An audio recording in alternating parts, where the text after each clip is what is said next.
Hello दोस्तों, मैं चिंटू विश्वकर्मा आपका इंजीनियरिंग स्टडी मटेरियल में स्वागत करता हूं। मैं आपके लिए पॉलिटेक्निक सेकेंड सेमेस्टर के लिए न्यू क्लासेस लेकर आए हैं, जिसमें हम लोग BEE बेसिक इलेक्ट्रिकल इंजीनियरिंग के लिए पटवाटी धारा का मूल सिद्धांत एसी फंडामेंटल चैप्टर नंबर 6 पढ़ रहे हैं। तो इसमें मैंने फर्स्ट पार्ट डाल दिया है। सेकेंड पार्ट पर हम लोग चलते हैं। तो सेकेंड पार्ट में हम लोगों का है दोस्तों कि मैंने यहीं पर ख़त्म किया था। सेकेंड पार्ट पर चल तो हम लोगों का दोस्तों यहाँ पर है कि देखिए, यहाँ पर कह रहा है एक पूर्ण चक्र। हम लोगों का ये एक हाफ साइकिल हो जा रहा है। यहाँ पर आकर हम लोगों का एक हाफ साइकिल हो रहा है, क्योंकि यहाँ पर हम लोगों का निगेटिव है, यहाँ पर हम लोगों का पॉजिटिव है, अर्थात धनात्मक। यहाँ पर हम लोगों का अर्ध चक्र है और यहीं पर हम लोगों का ऋणात्मक अर्ध चक्र है। उसके बाद यहाँ पर देखें तो यहाँ से हम लोगों का 2 साइकिल पूरा हो जा रहा है।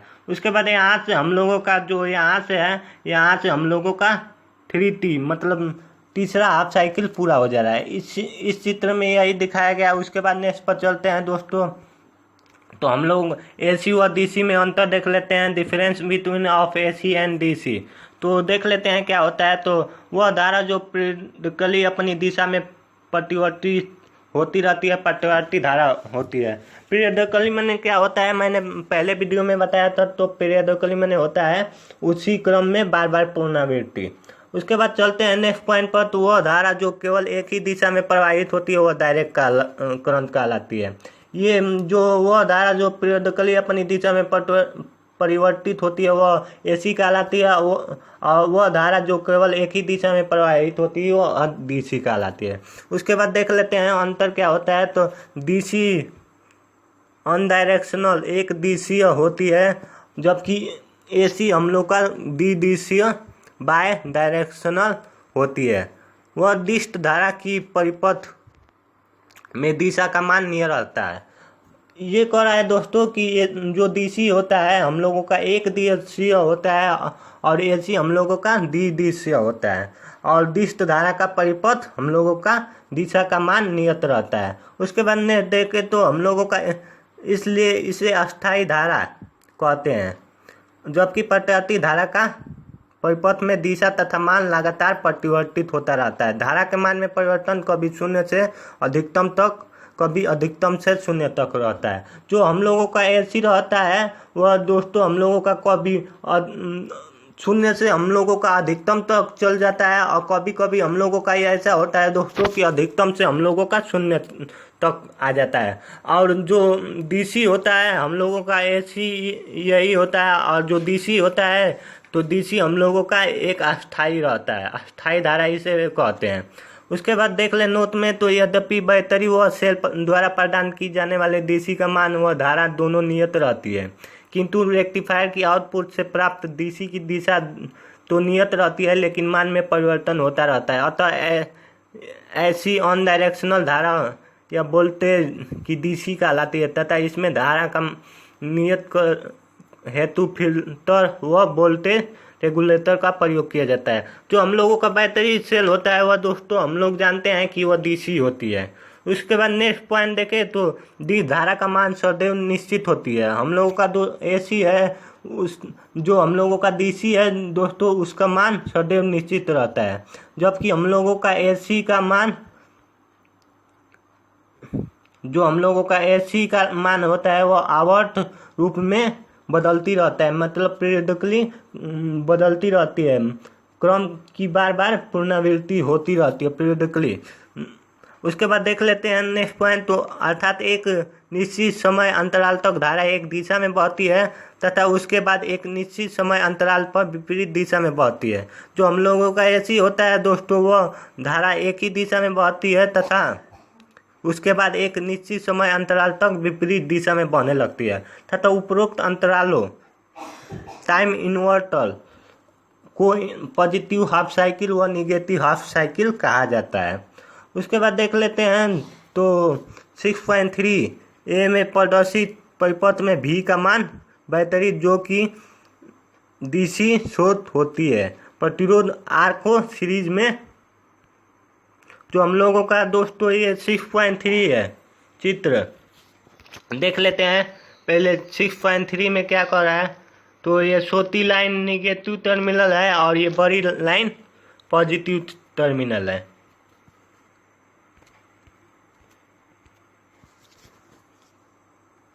तो यही कह रहा है दोस्तों, ए में हम लोगों को परिपथ का भी का मान बैटरी जो डीसी स्रोत में होती है।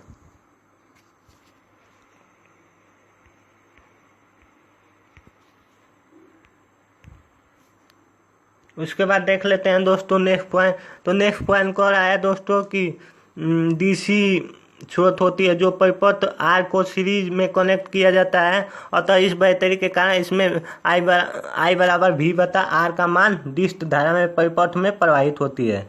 आप देखे हैं कि दिशा की सदा ए और बी की ओर ही होगी, क्योंकि बाहरी परिपथ में धारा का मान दिशा में बैटरी डिस्ट धारा एक सेल तथा बैटरी से प्राप्त होती है, जिसके मान में इलेक्ट्रिक शॉर्ट उसके प्रकृति में लाई जाती है, तथा प्रत्यावर्ती धारा प्रत्यावर्ती वोल्टेज अल्टरनेटर द्वारा उत्पन्न होती है, जो कि एक कुंडली में पुनरावृत्ति को घुमाने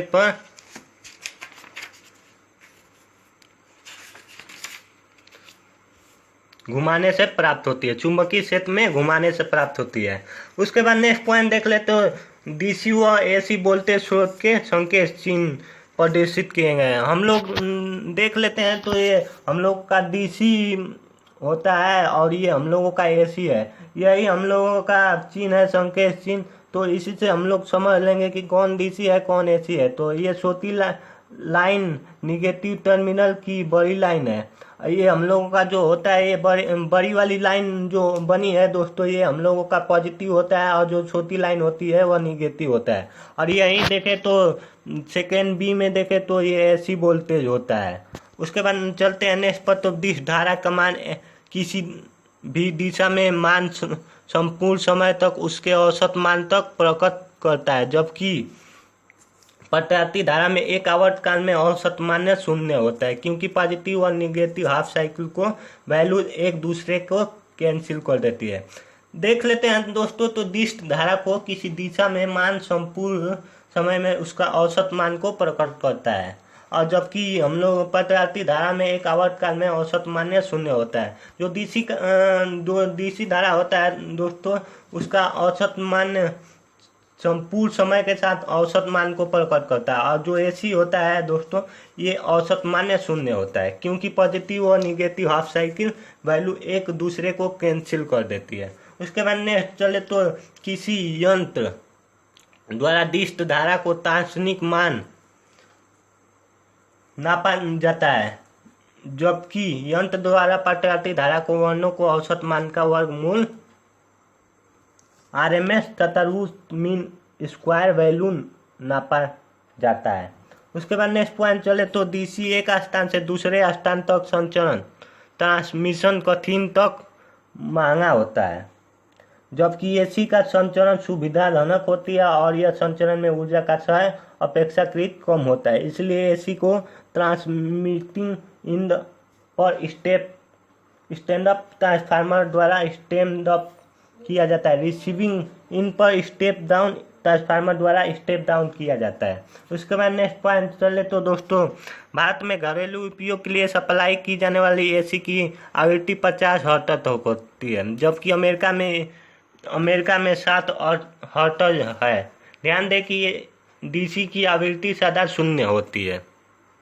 जो हम लोगों का एसी सप्लाई होता है वह दोस्तों हम लोग भारत में 50 हर्ट्ज तक होती है, और जबकि अमेरिका में ये 16 हर्ट्ज तक होती है। उसके बाद ध्यान दें कि हम लोगों का डीसी जो आवृत्ति होता है वह सदा ही शून्य होता है।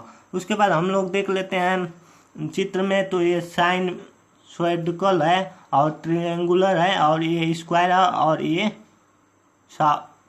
शॉटूथ है। उसके बाद चलते हैं नेक्स्ट पॉइंट पर दोस्तों। तो यद्यपि घरेलू उपयोग के लिए उपयोग की जाने वाली ऐसी जैव अक्रिय तरंगार की होती है, इसका तरंगार की समांतर जनरेशन ट्रांसमिशन व डिस्ट्रीब्यूशन उत्पादन संचरण एवं वितरण किया जाता है, किंतु अन्य तरंगार की एसी जैसे कि त्रिभुजाकार तरंग ट्रायंगुलर वर्गाकार ऑरिडन तरंग संभव है तथा कुछ अनुप्रयोग में भी यूज होता है। डीसी का मान सामान्यतः नियत रहता है, इसमें सीधी रेखा में स्ट्रेट लाइन प्रदर्शित किया जाता है। हम लोग चित्र में यही दिखलाया गया है कि ये होता है जो ट्रिंगुलर होता है, स्क्वायर होता है, साइनसोइडल होता है, साउथ होता है, तो यही बता रहा है दोस्तों जो चित्र में दिखलाया गया है। तथा कुछ अनुप्रयोगों में इसका भी यूज किया जाता है और डीसी का मान सामान्यतः नियत रहता है, अतः इसे सीधी रेखा में द्वारा प्रदर्शित किया जाता है। जैसे ये दोस्तों 6.8 में डीसी धारा प्रदर्शित किया गया है, इसी तरह किया जाता है। उसके बाद देख लेते हैं नेक्स्ट पॉइंट, एसी और डीसी कन्वर्ट हेतु रेक्टिफायर का प्रयोग किया जाता है, जबकि डीसी को एसी में कन्वर्ट करने के लिए इन्वर्टर का प्रयोग किया जाता है। एसी और डीसी में अगर हम लोग कन्वर्ट करें तो दोस्तों हम लोग रेक्टिफायर का यूज करते हैं, अगर डीसी को एसी में कन्वर्ट करें तो हम लोग इन्वर्टर का यूज करते हैं।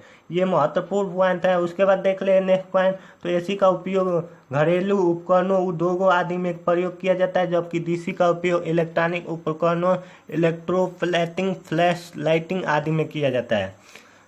उसके बाद नेक्स्ट चलें तो एसी और डीसी में मुख्य अंतर देख लेते हैं। तो डीसी की दिशा नियत होती है और एसी periodically अपनी दिशा में चेंज करती रहती है। उसके बाद नेक्स्ट पॉइंट देखें तो एसी को ट्रांसफार्मर द्वारा स्टेप अप व स्टेप डाउन किया जाता है, डीसी को नहीं।